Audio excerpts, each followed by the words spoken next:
Hi, everybody. Welcome to English Digest. I'm Tom. I'm Stephanie. And in the last couple of days, we've been talking about E.M. Forster's passage to India. E.M. Forster himself had a passage to India when he was traveling extensively in Europe and Egypt, and then he ended up in India working for a Maharaja there. So he had some first-hand experience about colonialism in India when the British were in control there, forcing all those people to drink Earl Grey tea and eat Yorkshire pudding. And the Indians, of course, already have some really great cuisine. They resented that, and later on, they were able to get the British out of there, but not until E.M. Forster had some experience there, and it was the foundation for his novel, Passage to India, which talks about questions like class and prejudice and other themes like that.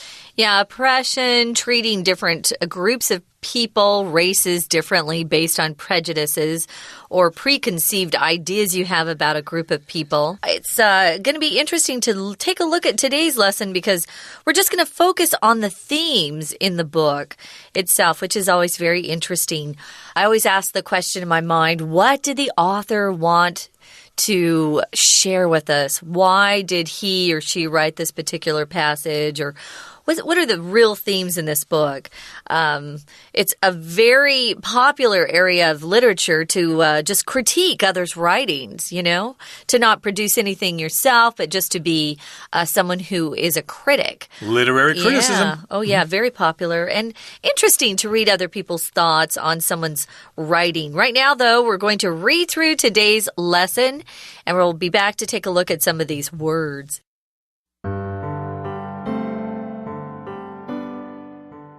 The dominant theme running through A Passage to India is the question, is it possible for Indians to be friends with the British? In a broader sense, Forster is asking if people of the East and the West can reach beyond mere tolerance, and by learning to appreciate the other, eventually reach universal understanding. To best explore this theme, Forster endows his characters with different religions, Islam, Hinduism, and Christianity. The characters embody Forster's own positive and negative views of the religions, but in the end, they fail to bring people closer together. In fact, it is only Fielding, an atheist, who shows the ability to cross both racial and national divides. Forster delves more deeply into the question of friendship in Aziz's personal relationships. At first, Aziz has nothing but contempt for the British. However, after meeting Mrs. Moore and Fielding, Aziz's bitterness subsides until Adela accuses him of sexual assault. Even after mending his friendship with Fielding later on, Aziz is unable to fully trust the Englishman. Forster seems to suggest that for real friendship to exist, both parties must be on an equal footing to build a sense of mutual respect. Forster alludes to his disdain for categorizing humans by race, gender, and class by questioning human existence itself. His work raises the question, if we are not these things, who are we? Hindu professor Godbol's belief that all living things can be united in love comes closest to answering this question. Forster suggests that if we stop segregating ourselves, we may actually become a unified community. This argument is imperfect, however, as Hinduism itself is made up of unequal castes. Ultimately, the characters fall back on their preconceived notions of others, expressing Forster's realization that people might not be ready for the unity he desires.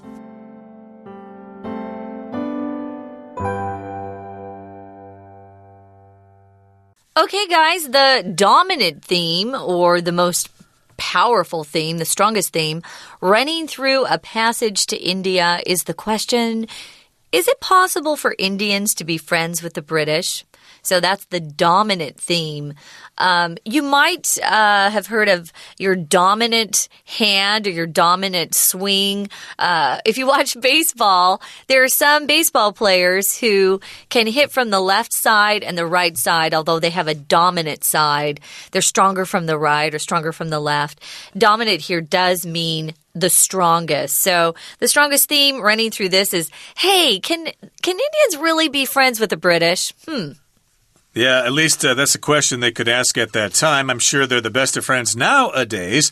But back then, well, you never know. How are they going to have a relationship if one is dominant and the other is subservient? Yeah. Yeah, it's kind of hard to believe that they could actually become true friends, at least at that time. Well, they weren't equals because one country was controlling and ordering the other. So if I had been Indian back then, I wouldn't have been friends. I would not have liked anything British at all. To get out of my country. Exactly, and I would have had no desire to go to London and see the changing of the guard at Buckingham Palace. But no, you know what? Nowadays, Tom, London especially has the best Indian food outside of India.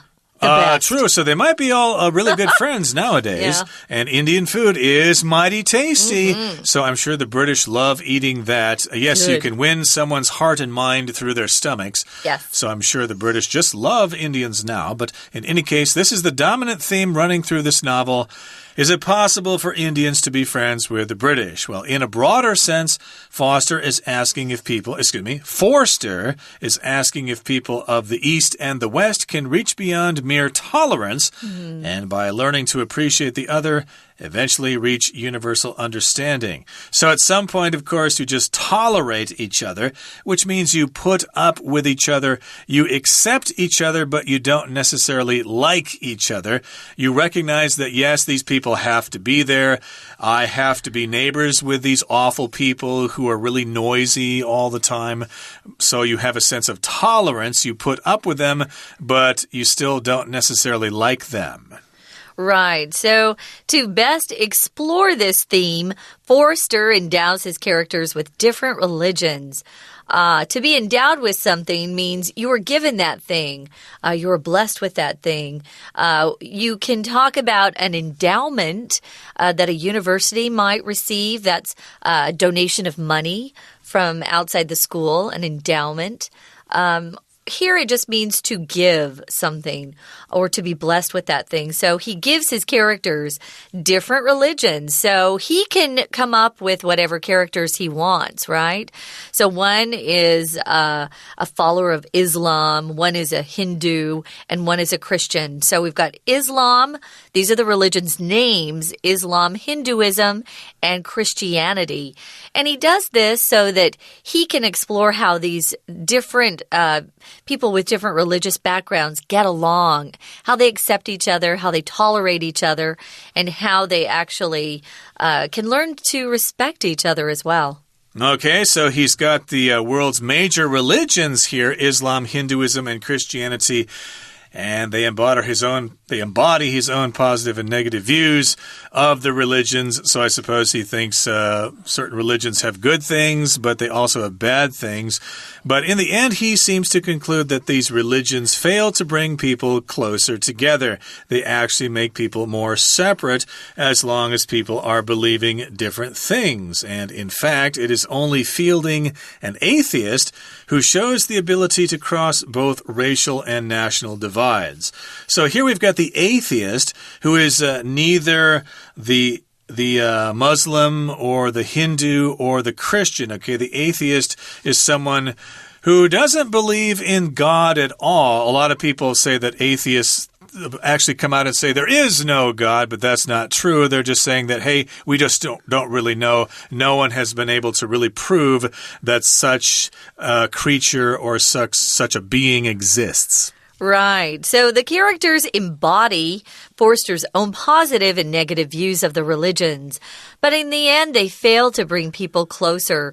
So yeah, he makes Fielding the atheist, who's the one who is more receptive and open to others' religions or viewpoints, than ones who are closer to their own beliefs and their religions. So he shows the ability through fielding to cross both racial and national divides. A divide here just means something that separates people. It's not real. It's not a real line in the sand. It's just things that keep people from relating to each other and getting along. Racial, of course, just refers to different races.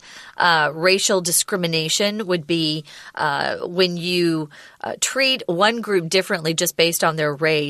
It has nothing to do with their behavior at all. It's just on their race, which is never fair. Now, in our second paragraph here, it starts out by saying, Foster delves more deeply into the question of friendship in Aziz's personal relationships. Remember, he really liked Mrs. Moore from the beginning. But Adela, it doesn't say much about Adela and a friendship with Aziz until you get to the point where they're in the caves together and suddenly, she says something that offends him and he leaves to go cool off and then he comes back and she's gone and then suddenly he's accused of sexually assaulting her. So if you delve into something, it just means you dive in, you examine something.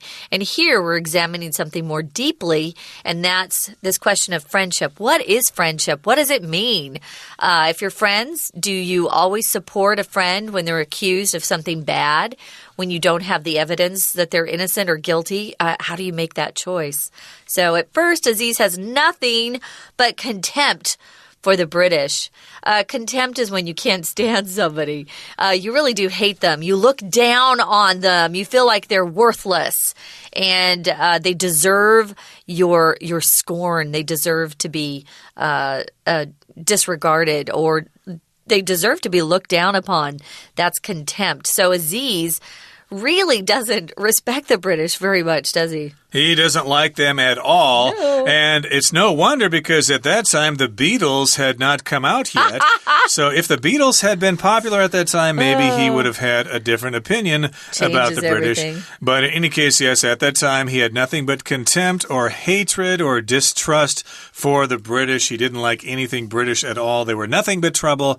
However, after meeting Mrs. Moore and Fielding, Aziz's bitterness subsides until Adela accuses him of sexual assault. And that's when things kind of change a little bit, and we'll talk about those changes in just a couple of seconds. But hey, I think it's time now to take a little bit of a break, so let's do that. But stay tuned, we'll be right back. 大家好，欢迎收听 English Digest， 我是哈利。我们今天要阅读的文章是 Unit 15文学单元的第3天课程。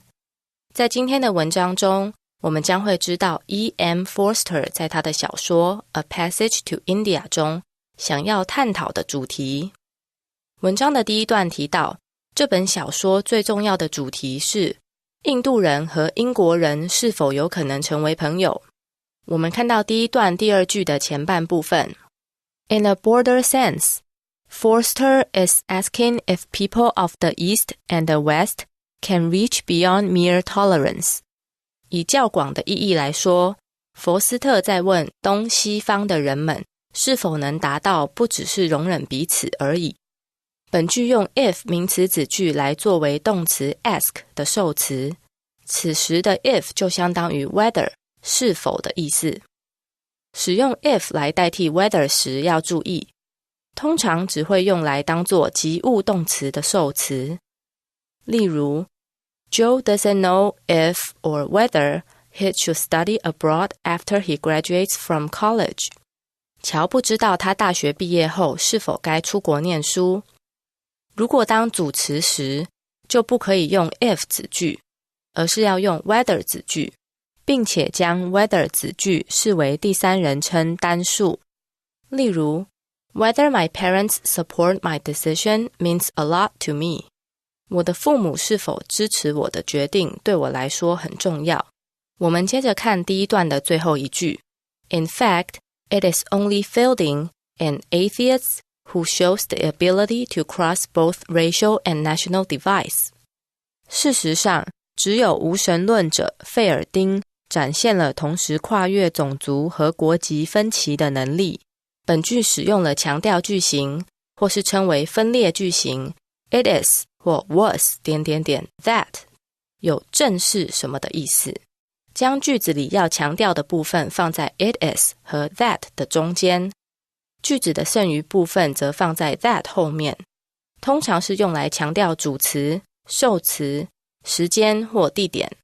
例如原来的句子是 To everyone's surprise, Olivia won the swimming contest. 让人意想不到的是，奥利维亚在游泳比赛中获胜。如果要强调主词 Olivia 时，就可以写成 To everyone's surprise, it was Olivia who won the swimming contest. 此外，如果强调的对象是人， that 可以改成 who。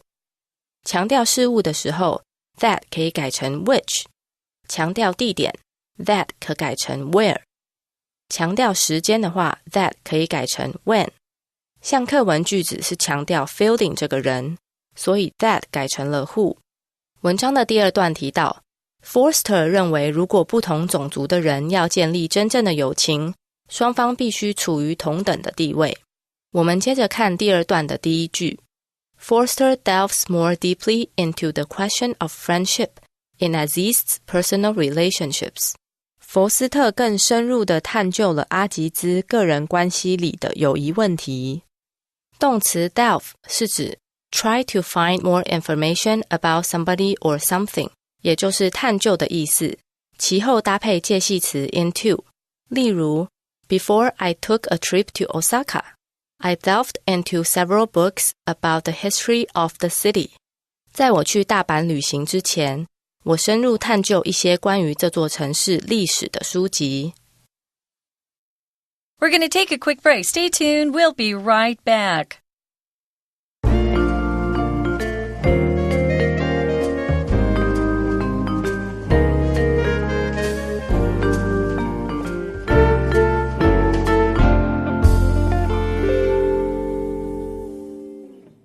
Okay, everybody, let's continue talking about personal relationships and friendship and how we're trying to answer the question, can the British and Indians truly be friends, at least at this time when India was a colony of the British Empire? So again, remember at the beginning, at first, Aziz, the Muslim doctor, has nothing but contempt for the British. He just hates them. But after he meets Mrs. Moore, and after he meets Cyril Fielding, Aziz's bitterness subsides until Adela accuses him of sexual assault. So remember, he met Mrs. Moore. She seemed more open-minded and receptive to new ideas. And Fielding, I guess, was kind of similar. So he thought, maybe the British aren't so bad after all. I still hate them for the most part. But yeah, every once in a while you meet one who's cool. So yes, he thought Mrs. Moore and Fielding still had some hope. So his bitterness subsides. Bitterness means that you have some sort of resentment or hatred towards something or someone. You might experience bitterness to a friend who betrayed you. You worked with your friend at a company, but then your friend said something to the boss about you and you got fired. So you're very bitter about that. You have bitterness against your friend for many, many years to come. Well, even after mending his friendship with Fielding later on, Aziz is unable to fully trust the Englishman. Yeah, once trust is broken, it's hard to trust someone again, that's for sure. If you mend something, guys, it's a verb that means you repair something. The original meaning of this word was to repair something by sewing it. Or the word darning. To darn just means to take a needle and thread and to repair some rip. Maybe your skirt has ripped. Or maybe you're sewing on a new button on a shirt. You're mending it or darning it. But here it just means to repair that friendship that has been really destroyed by Fielding not coming to Aziz's defense, and backing him up and saying Aziz would never hurt anybody that way. So he's unable after that to fully trust the Englishman, although, they're friends but not great friends after that. Forster seems to suggest that for real friendship to exist, both parties, both sides, must be on an equal footing to build a sense of mutual respect. Yeah, if you're in an unequal relationship, it's hard to have a true friendship. If one of the people in the friendship has more power or has a higher status, it's often very difficult to have an equal, true friendship. And he's saying you need to be on an equal footing. That just means to be in an equal setting. You both have similar amounts of power, and your status is very similar to the other person's. And a mutual respect just means respect that flows from each other to the other person. We mutually respect each other. Yep, you've got to have equal footing. A footing, of course, refers to where your feet are on the ground, where you're standing. So, yes, you need to have equality, basically. Yeah. You need to have the same kind of social status in order to have this mutual respect. And you can be friends for life. Now, Forster alludes to his disdain for categorizing humans by race, gender, and class by questioning human existence itself. Ooh, here's where it starts to get a little bit heavy here. He alludes to this disdain. If you allude to something, you kind of mention it, but you're not really direct. You kind of refer to it indirectly, and you just don't come out and say, yes, I'm talking about this, but he alludes to his disdain, which means his dislike. He doesn't like categorizing humans by race. He thinks that's not correct. To categorize means to just say one thing belongs to this category. They are different types, and you need to treat them differently. You might categorize different kinds of books in your book collection. Here's all the autobiographies. Here's all the novels.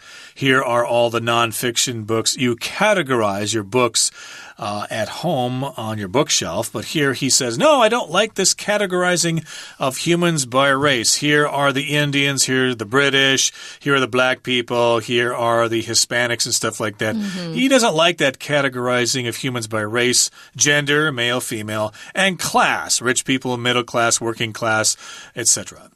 Yeah, in today's world, we actually call that identity politics, where everybody is identified by their race, their gender, their class. It's still happening today. So his work raises the question. If you raise the question, you ask it. If we are not these things, if we're not just, our race or our gender or our social class, who are we? So Hindu professor Godbol's belief that all living things can be united in love comes closest to answering this question. If you're united, you're brought together. We have the name of our country is the United States of America. So our country is a series of different states that have been joined together as one to act as a country. But if you're united in love, there's not something that separates you. The thing that brings you all together is love or being understanding of somebody else and seeing that person as an individual instead of someone that's a certain racial type or a gender or a class. So he suggests that we stop segregating ourselves. We may actually become a unified community if we stop segregating ourselves. To segregate means to separate into groups, and it's usually done by classification. So I know back in the 1900s, before we had the Civil Rights Act in America, blacks were segregated from the whites. Or in South Africa, the blacks were segregated or separated from the whites, and they couldn't commingle or hang out together. They had to only be within their own racial groups. Forster says, hey, we should stop doing this, and we could actually become a united or a unified community. Yep, that is if we forsake or get rid of all those categories of race, gender, and class, and we just be all the same kind of people, and we can unite ourselves in love, and then we're going to stop segregating ourselves. We can be unified. This argument is imperfect, however. Okay, it sounds ideal, it sounds nice, but however, it is imperfect, which means it's not perfect, okay? It sounds nice, and it's a good idea from Hinduism there, united in love. Boy, does that sound good. Couldn't we all just get together and be friends and forget all our differences? But, right. However, this argument is imperfect, as Hinduism itself is made up of equal castes. Unequal. Yes, unequal castes, right. They aren't equal at all. Hinduism does have its caste system, which supposedly has been outlawed in India nowadays, but I understand it's still going on. It's still there, right. So a caste is a class that you're assigned to in Hindu society, and it's distinguished or it's characterized by different degrees of purity or pollution, which is kind of a horrible way to categorize people or separate people. So, the argument was imperfect. It didn't work because even Hindu itself had different classes or social levels, you could say. Ultimately, or at the end, the characters fall back on their preconceived notions of others, expressing Forrester's realization that people might not be ready for the unity he desires. Now, if you fall back on something, it means you return to doing something you've been comfortable with in the past. Here, they're falling back on their preconceived notions or ideas of others. Preconceived is something that you think about before you have actual experience. So you form this opinion before you have any evidence. And a notion just simply means an idea. Your viewpoint of others. So it's interesting that his characters themselves expressing Forrester's understanding or realization that, people might not be ready to be united as he had wanted. But at least they tried it a little bit, and that's a start. So maybe in the future we all will get along. And maybe Forster would have written a book about such a world, but unfortunately he did not live long enough for that to be realized. Okay, that brings us to the end of our lesson for today. Time now to listen to our Chinese teacher. 文章的第3段提到 Forster 鄙视用种族、性别、阶级来将人类分类的做法。我们看到第3段的第3句 Hindu professor Godbol's belief that all living things can be united in love comes closest to answering this question. 印度教教徒贾德波尔教授相信所有生物都能在爱里团结的信念，最接近这个问题的答案。本句有一个 that 名词子句放在名词 belief 的后面，当作 belief 的同位语，后面接一完整句子。要注意的是，此时的 that 并非关系代名词，所以不可以用 which 代替。that 当名词子句和当关系代名词的最大差别在于 that 当名词子句时，后面是接一完整句子；当关系代名词时，后面是接不完整句子。例如 Mark was surprised by the fact that he won first prize in the singing contest. 马克对于他在歌唱比赛得到第1名的事实感到惊讶。此句的 that 是名词子句，后面接一完整句子，表示一件事，作为 the fact 的同位语。我们再举一个例子 Mark was surprised by the fact that Mary told him. 马克对于玛丽告诉他的事实感到惊讶。此句的 that 为关系代名词，后面接不完整句子。That 代替先行词 the fact， 作为后面子句 told 的受词。